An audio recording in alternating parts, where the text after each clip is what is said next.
Selamat datang kembali Ibu dan Bapak. Di video ini, kita akan membahas tentang cara menyusun perencanaan pembelajaran di tingkat satuan pada tahap mahir. Yuk kita simak videonya. Perbedaan pengembangan pembelajaran pada tahap mahir dengan tahap sebelumnya, yaitu terletak pada kemandirian satuan saat menyiapkannya. Pada tahap mahir, satuan menyiapkan perencanaan pembelajaran dengan tidak mengikuti dan memodifikasi dokumen perencanaan yang disiapkan oleh Kemendikbudristek, tetapi mengembangkannya sendiri berdasarkan kebutuhan peserta didik. Perencanaan pembelajaran yang dikembangkan dalam kurikulum operasional satuan tersebut meliputi perencanaan di lingkup satuan dan perencanaan di lingkup kelas. Pada tahap mahir, satuan Bapak Ibu perlu merumuskan tujuan pembelajaran sendiri sesuai kebutuhan peserta didik dan melakukan pengembangan khususnya di beberapa bagian berikut ini. Keduanya dikembangkan secara mandiri tanpa mengikuti atau memodifikasi contoh yang disediakan oleh pemerintah. Keterlibatan pihak lain seperti misal orang tua juga dibutuhkan sebagai informasi tambahan yang dapat dianalisis dan digunakan sebagai bahan pertimbangan dalam menyiapkan perencanaan di tahap mahir. Yuk kita cermati diskusi Pak Budi dan Bu Aisyah terkait proses tersebut. Bu Ais, bagaimana hasil rapat kemarin?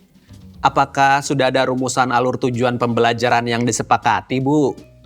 Ini salah satu contoh alur tujuan pembelajaran yang disepakati terkait sub-elemen yang berkaitan dengan kegiatan pra-membaca. Ada perubahan ya, Bu, dari urutan alur tujuannya? Iya, Pak.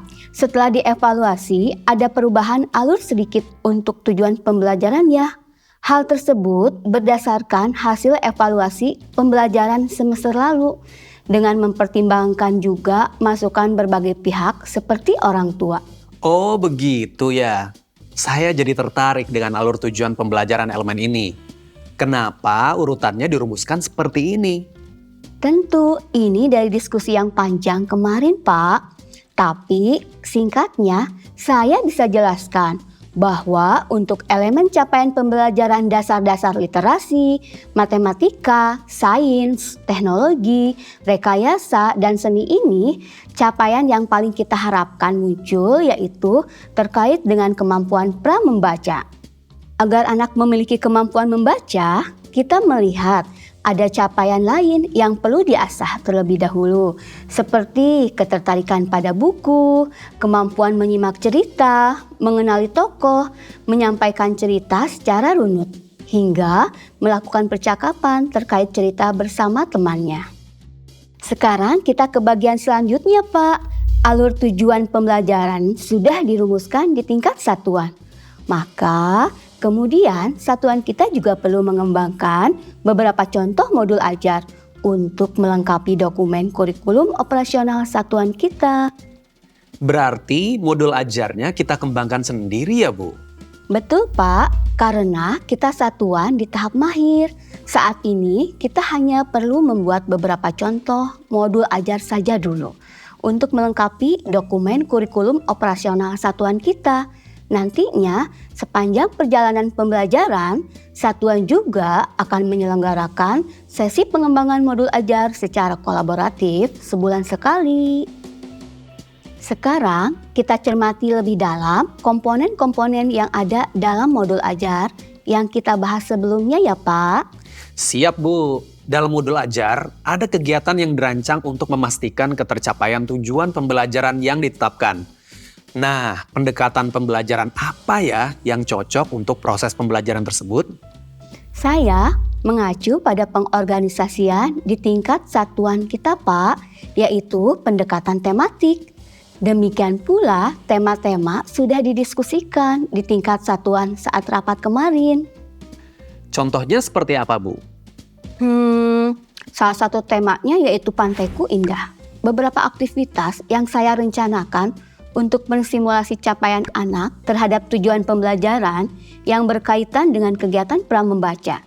Pada semester ini, tujuan pembelajaran yang ingin dicapai adalah Anak memusatkan perhatian sebagai indikasi menyimak informasi yang diberikan.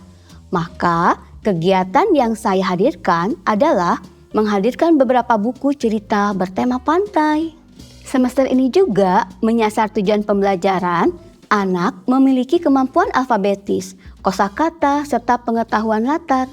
Sehingga saya juga menyajikan kegiatan lain seperti kegiatan menulis di pasir, membuat bentuk huruf dari kerang, dan lain-lain. Berbagai aktivitas tersebut juga mensimulasi capaian untuk tujuan pembelajaran lain seperti kemampuan motorik halus dan kemampuan mengenal diri sebagai bagian dari sebuah komunitas pesisir pantai. Apa yang Ibu dan Bapak bisa maknai dari percakapan Pak Budi dan Ibu Aisyah? Sangat mandiri ya, proses yang mereka lakukan dan terus mempertimbangkan kebutuhan peserta didik. Kebutuhan peserta didik dianalisis kemudian disesuaikan dengan alur tujuan pembelajaran yang sudah disusun di tingkat satuan.